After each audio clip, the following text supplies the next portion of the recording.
Imagina só descobrir que o destino eterno de uma pessoa repousa inteiramente sobre a instabilidade da própria força de vontade. É um pensamento, no mínimo, aterrorizante, né? Nossa, com certeza, chega a dar calafrios. Pois é. A ideia de que a salvação poderia simplesmente escorregar pelos dedos a qualquer momento, sabe? Devido a uma falha humana. Mas enfim, bem-vindos a mais uma das nossas imersões profundas nas ideias que moldam o pensamento humano. Isso aí. E antes de começarmos, que a graça, a paz e uma bênção divina superabundante alcancem a vida de todos que nos acompanham neste exato momento. Que seja um dia grandemente abençoado por Deus para quem está nos ouvindo. Amém. É sempre bom começar com esse foco, né? Sem dúvida. E hoje nós temos um tema teológico simplesmente monumental para debater. Vamos analisar as páginas de uma obra de peso, o livro Teologia Sistemática, do renomado autor Louis Berkhof. Um clássico absoluto. Exatamente. E a nossa missão hoje é desvendar um conceito muito específico que está lá, mas que é, profundamente transformador. A chamada perseverança dos santos. E esse é um tópico que sempre gera muita discussão. Muita. E a tese central que o Berkhof defende é a de que aqueles que foram verdadeiramente regenerados por Deus não podem cair da graça de forma total ou definitiva. Eles perseverarão até o fim. Olha, é um privilégio estar aqui para essa análise. E o que levanta a temperatura dessa discussão logo de cara é que não estamos lidando com um debate árido, restrito a corredores de seminários teológicos, sabe? É bem prático. Muito prático. O texto do Berkhof deixa super claro que isso afeta a espinha dorsal da vida cristã. Isso define como as pessoas enxergam a segurança da própria salvação e, principalmente, como lidam com as próprias falhas diárias. Perfeito. Então, a grande pergunta que vai guiar a gente pelas páginas de hoje é basicamente essa. A salvação depende de um esforço contínuo e incerto do homem, ou repousa sobre uma garantia divina que não pode ser revogada? Essa é a pergunta de $1 milhão. Mas para entendermos o peso dessa garantia divina na visão do Berkhof, o texto meio que nos convida a olhar pelo retrovisor, né? A história dessa doutrina não é uma linha reta. Nossa, longe disso. É cheia de curvas e debates super acalorados ao longo dos séculos. Sim, o Berkhof começa traçando uma linha do tempo e coloca Agostinho como ponto de partida. Ele aponta que Agostinho foi o primeiro a ensinar a doutrina de forma explícita. Exato. Mas tem uma inconsistência bem curiosa no pensamento de Agostinho que o autor aponta. É algo que parece quase um paradoxo para quem estuda a predestinação. O caso de Agostinho ilustra perfeitamente a dificuldade de sistematizar a teologia ali na igreja primitiva. Porque, veja bem, ele era um defensor rigoroso da predestinação. Sim, bem conhecido por isso. Para ele, os eleitos, aqueles escolhidos por Deus desde a eternidade, jamais poderiam se perder. A eleição era uma âncora inquebrável. Tá, mas onde entra o paradoxo, então? Então, ao observar a realidade da igreja visível, Agostinho via pessoas que eram batizadas, que pareciam ter recebido a nova vida e a fé verdadeira, mas que acabavam abandonando a igreja e vivendo em pecado. Ah, entendi. Aquela velha dissonância entre a teoria e a prática, né? Exatamente. Para resolver essa dissonância entre a teologia e a observação empírica dele, ele criou uma divisão bem sutil. Ele passou a acreditar que era possível alguém ser regenerado pela graça, mas não ser eleito para a perseverança final. Uau! Então alguns recebiam a vida espiritual, mas eventualmente a perdiam e iam para a condenação. Na visão dele ali, sim. Ou seja, na mente de Agostinho, a graça da regeneração não vinha necessariamente com o pacote da garantia estendida. Ah, ótima analogia. Mas o Berkhof mostra que essa distinção de Agostinho não se sustentou muito bem nas formulações que vieram depois. E isso abriu espaço para divergências gigantescas. Gigantescas mesmo. O texto diz que, de um lado, a Igreja de Roma acabou adotando o que a teologia chama de semi-pelagianismo. E para quem não tem intimidade com esse termo complicado, o que isso significa na prática? Na prática, significava que o homem não estava totalmente morto no pecado, mas apenas doente, sabem? Aham. Portanto, ele mantinha a capacidade e a necessidade de usar o seu livre-arbítrio para dar os primeiros passos e, principalmente, manter a sua salvação. Tornando a perseverança totalmente dependente da obediência humana. Isso. Essa visão cria uma mecânica onde a graça divina é, apenas um auxílio para o esforço humano. Não é a força motriz exclusiva. E o Berkhoff traça como esse pensamento encontrou paralelos séculos depois, né?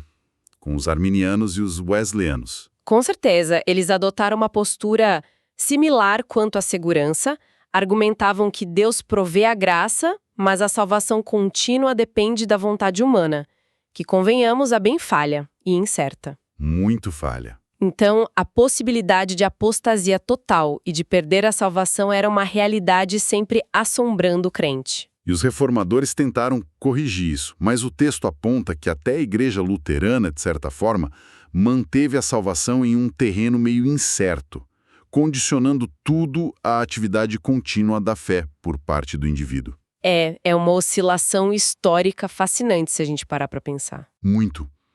E segundo a obra, é apenas com a tradição reformada, especificamente nas igrejas calvinistas, ali documentada nos cânones de Dort, que essa doutrina ganha a forma de uma segurança absoluta. Exato. Os cânones de Dort são marco nisso. Sabe, lendo essas descrições dos dois lados lá no livro, uma imagem muito clara se formou na minha cabeça. Qual imagem? Conta pra gente.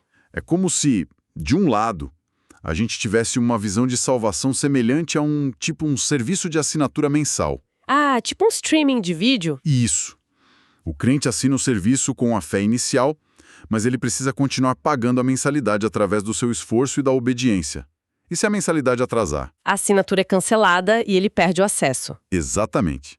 Agora, do outro lado, a visão calvinista que o Berkhoff defende se assemelha mais a um fundo fiduciário, vitalício e irrevogável. Interessante. Um fundo estabelecido por um pai imensamente rico para um filho que não tinha absolutamente nada. O filho não tem o poder de cancelar ou esgotar esse fundo, sabe por quê? Porque não foi ele quem instituiu. Matou a charada.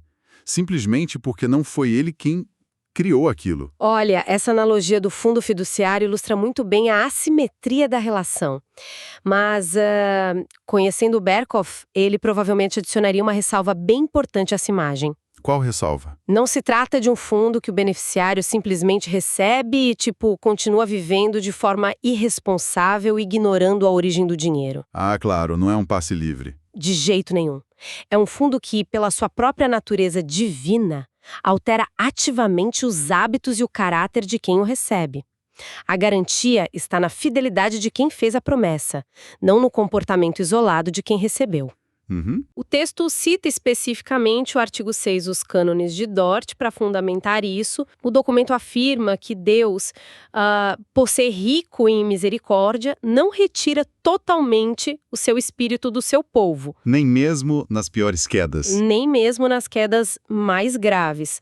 O crente pode falhar e falha, mas Deus não permite que ele chegue ao ponto de perder a graça da adoção ou de ficar totalmente desamparado rumo à destruição eterna. Mas, espera aí, essa garantia inquebrável, esse fundo fiduciário que altera hábitos que você mencionou, isso levanta uma dúvida natural para quem está acompanhando. Pode falar. Se o crente tem essa segurança absoluta de que não será desamparado, isso não esvazia a necessidade de qualquer ação humana?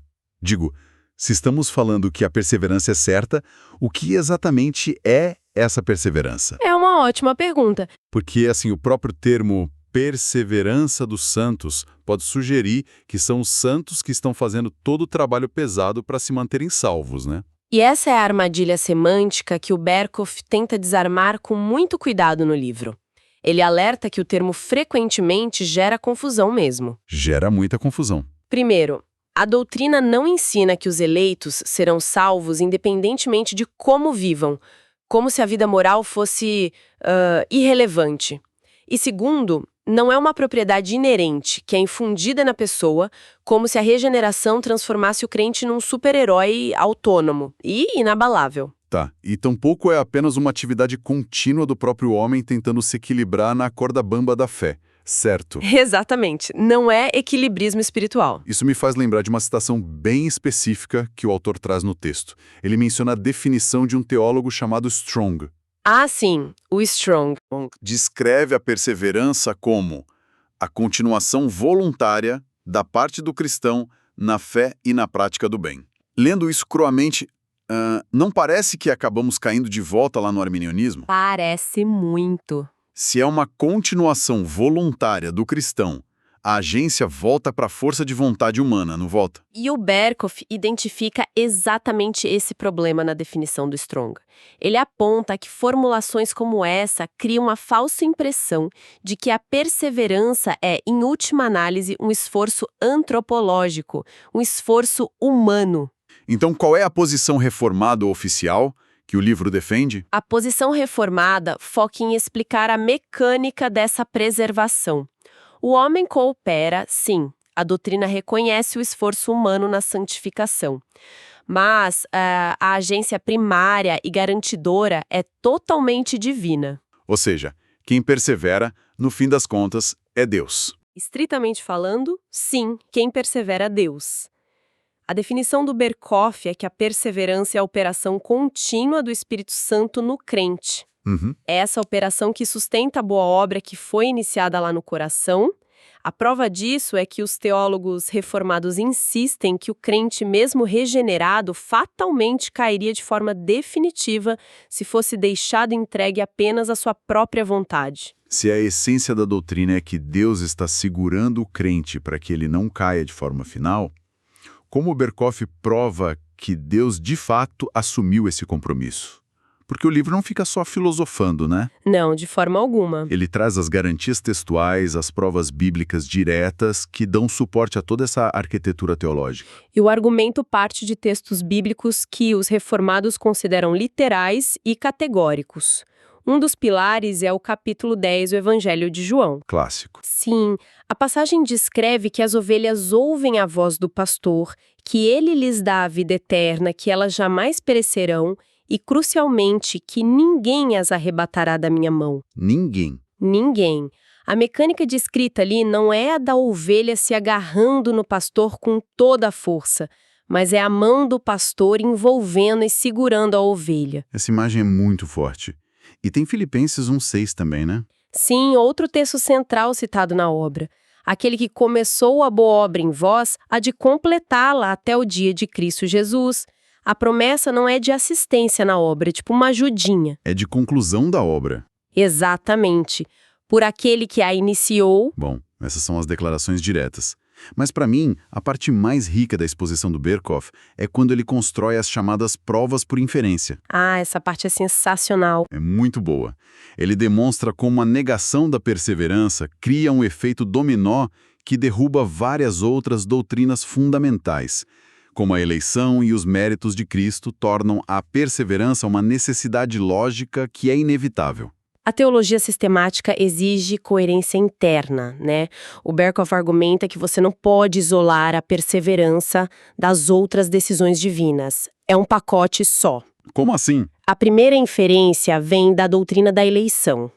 Na visão reformada, a eleição não é Deus oferecendo uma chance de salvação e cruzando os braços para ver o resultado. Certo. A eleição é a escolha divina específica de indivíduos para um fim garantido. Se o decreto de Deus pudesse ser frustrado pela inconstância humana, então o propósito eterno de Deus falharia. E Deus não falha. Exato. E a segunda inferência é baseada na aliança da redenção. O texto detalha essa aliança como um acordo eterno onde o Pai dá um povo ao Filho como recompensa pela sua obra expiatória lá na cruz. Então, pensa comigo.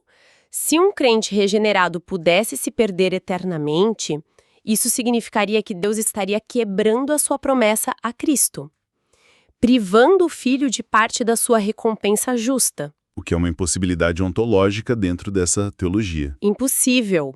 E ainda tem a intercessão de Cristo, certo? Se o sacrifício de Cristo foi perfeito e ele intercede continuamente por esse povo de forma sempre eficaz, Como alguém coberto por essa intercessão poderia voltar ao estado de condenação? Pois é, isso faria a oração de Cristo falhar. E falando em não falhar, tem um argumento no texto envolvendo a obra do Espírito Santo, que utiliza uma imagem simplesmente inesquecível. Ah, eu sei de qual você está falando. Beckworth cita um teólogo chamado Debney, e o Debney argumenta que seria indigno da suprema sabedoria do Espírito Santo supor que ele iniciaria uma obra profunda de regeneração num coração apenas para abandoná-la logo em seguida. E a imagem que ele usa é brutal. Não é para estômagos fracos.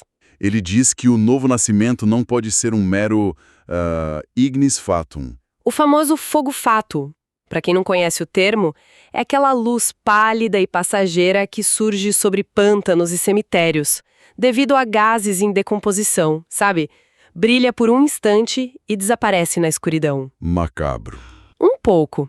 Mas o Debney está dizendo que a vida espiritual concedida por Deus não pode ser uma ilusão temporária assim. Exatamente.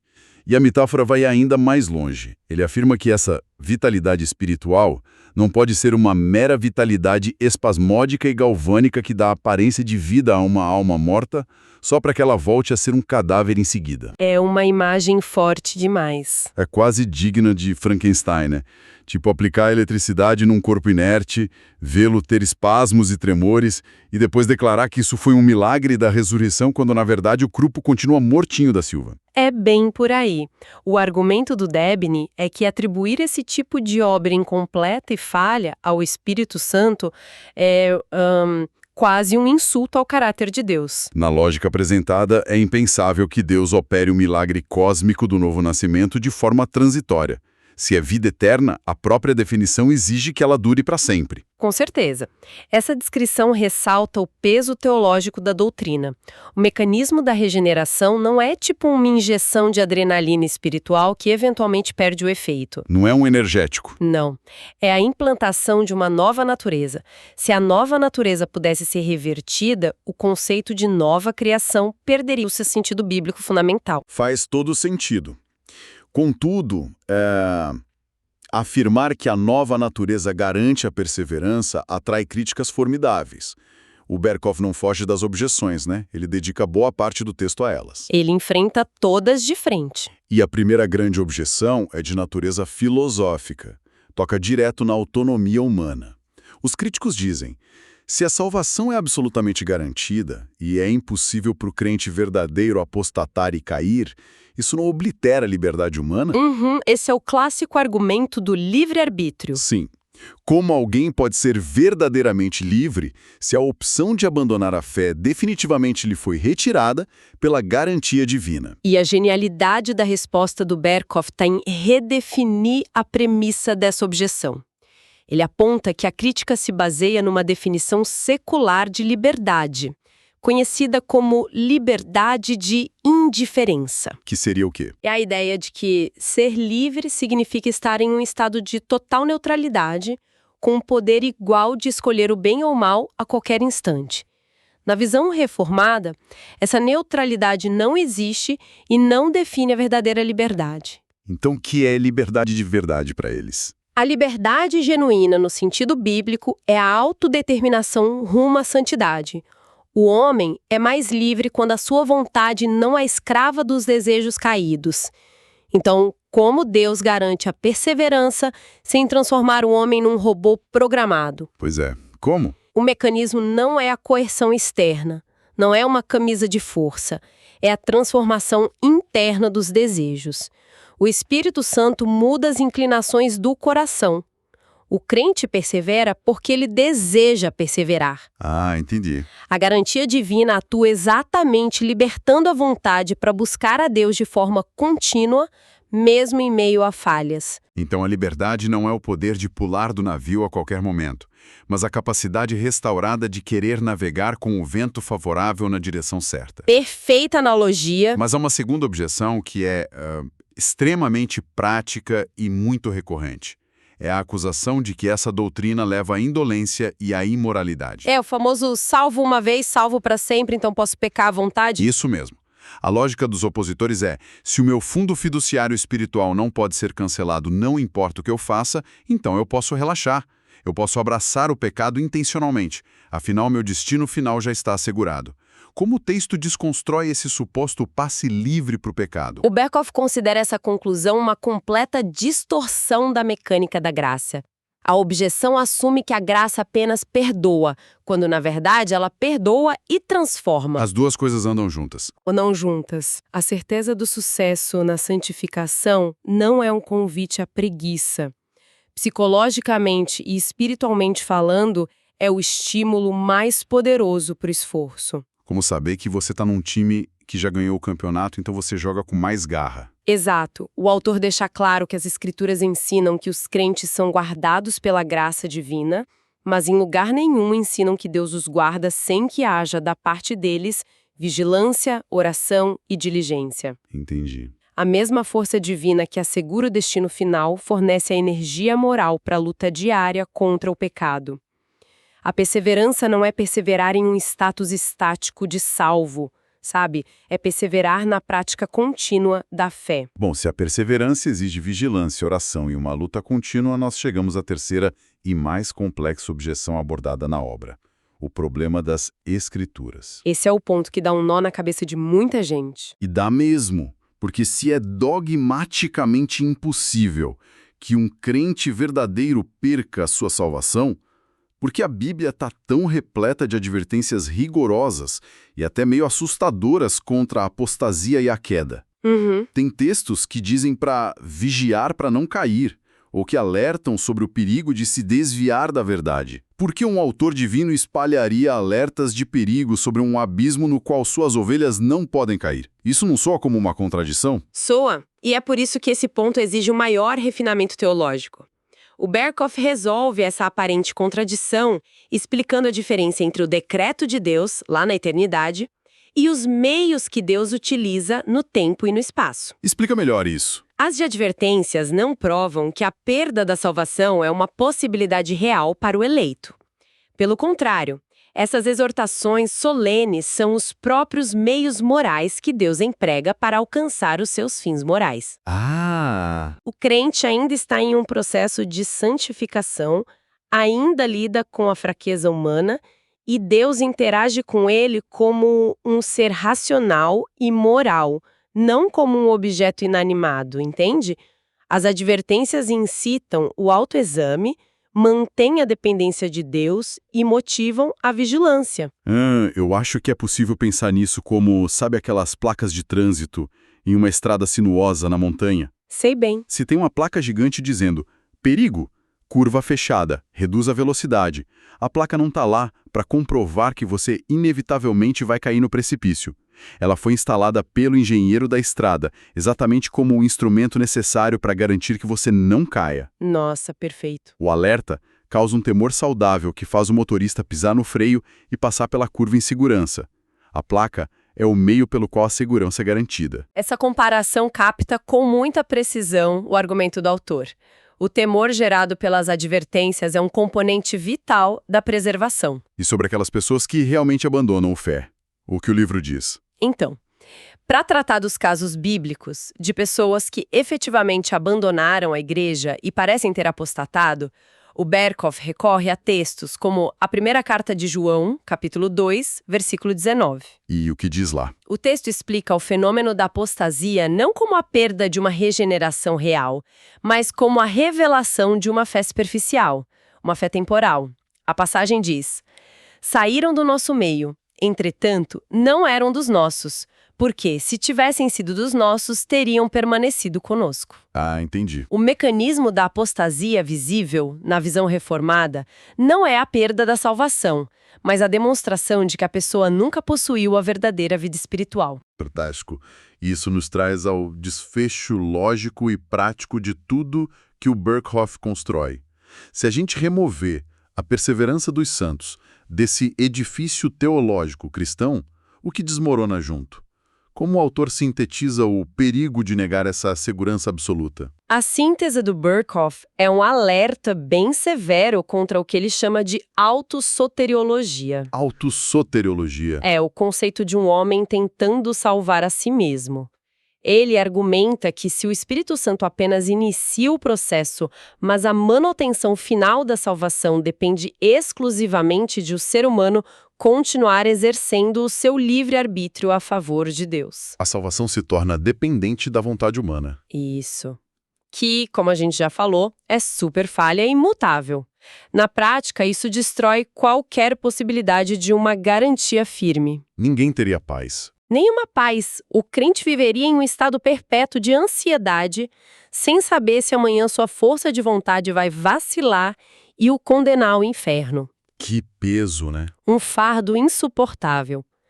E para fechar o seu argumento com um tom de conforto pastoral, o Berkhof cita o teólogo Rove. O Rove descreve a doutrina da perseverança como uma coluna de fogo na hora do perigo. Uau! Coluna de fogo. Lindo, né? Quando o crente olha para as próprias falhas e se desespera com a sua fraqueza moral, a doutrina brilha na escuridão, lembrando ele de que quem segura sua mão não soltará de jeito nenhum. Olha, é uma mudança de paradigma muito profunda sobre onde repousa a confiança humana.